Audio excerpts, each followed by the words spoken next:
كمل حكايه اول يوم وصلت في ايطاليا. وانا قاعد لقيت الراجل بتاع البوليس جاي عليا زي العجل ما شاء الله. الولا جاي من بعيد اقسم بالله فاكرها زي دلوقتي. الولا جاي من بعيد وحش، واد وحش زي اللي بنشوفهم في الافلام الامريكي، لابسين لبس سود بتاع البوليس، جايب عصايه اللي هي بيضربوا بقى دي وبيخبط بقى على الحيطه. فانا خايف لا يضربني بيها، فعاوز اقوم اجري بس مش قادر اقوم اجري من كتر ما انا تعبان. انت كنت متخزن 12 يوم في السلوم وكمان 4 ايام في المركبه من غير اكل، فالطاقه عندك صفر وطول الليل عمال تجري في الجنينه، فانت يا بص خلصان مش قادر تقوم من مكانك. المهم سلمت امري لله وقلت هقعد استنى اشوف اللي هيحصل. راح جاي واخدني وراح واخدني كده بعيد جنب محطه القطر ومشينا شويه. ببص لقيت عربيه بوليس واقفه وفيها 3 عيال من اللي كانوا معانا في المركبه قاعدين في العربيه. فقلت الحمد لله ماليش مكان يركبني فيه، هيسيبني فانا انزل الجنان تاني استخبى لحد بالليل واشوف بقى حد مهرب يهربني او كده. فاللي يضحكك ان قال لي لا، راح فاتح الباب وراح مقعدنا على رجل العيال، فبقينا 4 قاعدين ورا و2 قدام اللي هم بتوع البوليس. ساق بينا شويه ورحت لقيت في مكان كبير كده زي مستشفى مجمعين فيها الناس وعربيات اسعاف وتلفزيون بيصور وبتاع. المهم سوري انا هقطع كلام، عايز اقول حاجه مهمه. انا امبارح منزل ستوري لقيت في 12000 واحد بيشوف ستوري واللي عاملين لي متابعه 2000.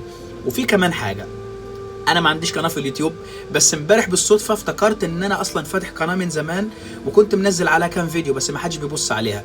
فهحط لكم مش عارف احط اللينك علشان ما اعرفش الحوارات دي بتشتغل ازاي، انا صريح. هحط سكرين شوت من اسم القناه وممكن تعملوا لي فولو هناك، وابقى انزل الفيديو كله او الحواديت كلها بمده اطول في اليوتيوب، لان انا مش بعرف انزل هنا فيديو اكتر من 2 او 2.5 اكتر حاجه، لان انتوا عارفين التيك توك معمول للفيديوهات القصيره.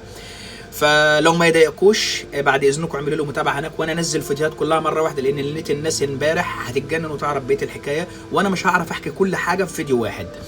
المهم اللي حصل ان رحنا مكان جمعونا كلنا فيه وكانوا مجهزين لنا هدوم.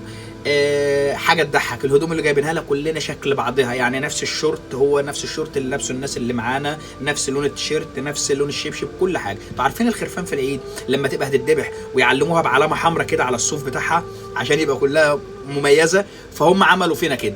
ففعلا بقينا نروح، اللي بيروح تعبان بيكشفوا عليه، مش تعبان خد هدوم نظيفه خش خد دش. وخارجين معادنا في مكان كده في ساحه كده بتاعت مستشفى او بتاع مدرسه قديمه مش فاكر. وانا قاعد لقيت شاب بيطلع يجري من فوق السور، يا عيني بينط، راح السيخ داخله من هنا طالع من الناحيه الثانيه. انا مش مستوعب المنظر. واحد تاني طلعت في دماغه هوب قام نط من فوق السور بيجري، راحت عربيه بوم جاي شيطان. انا بصراحه اترعبت، قلت له والله ما اقدر اجري، انا اصلا ما عنديش طاقه اجري وما عنديش اي حاجه اقدر اعملها، انا عملت اللي عليا ووصلت هنا، فانا هسيب بقى ربنا يكرر لي اللي جاي. المهم بعد ما حصل الموضوع ده جابوا لنا اكل، واللي ضحكني ان الناس جايبين لنا اكل وبيضيفونا وبيضحكوا في وشنا وجايبين لنا مترجمين ودكاتره يعالجونا، بس في قناه تلفزيون بتصور. واحنا مش كنا في مدينه كبيره، احنا كنا في قريه صغيره. فانت متخيل مثلا لما تقوم الصبح في اسكندريه في قريه من قرى اسكندريه مثلا تلاقي مثلا ناس شعرهم اصفر وعينهم خضراء ماشيين في البلد، فتلاقي الموضوع مرعب. احنا كان شكلنا عامل كده، الناس اترعبوا لما شافونا. المهم هنكمل بقى الحكايه ان شاء الله بكره.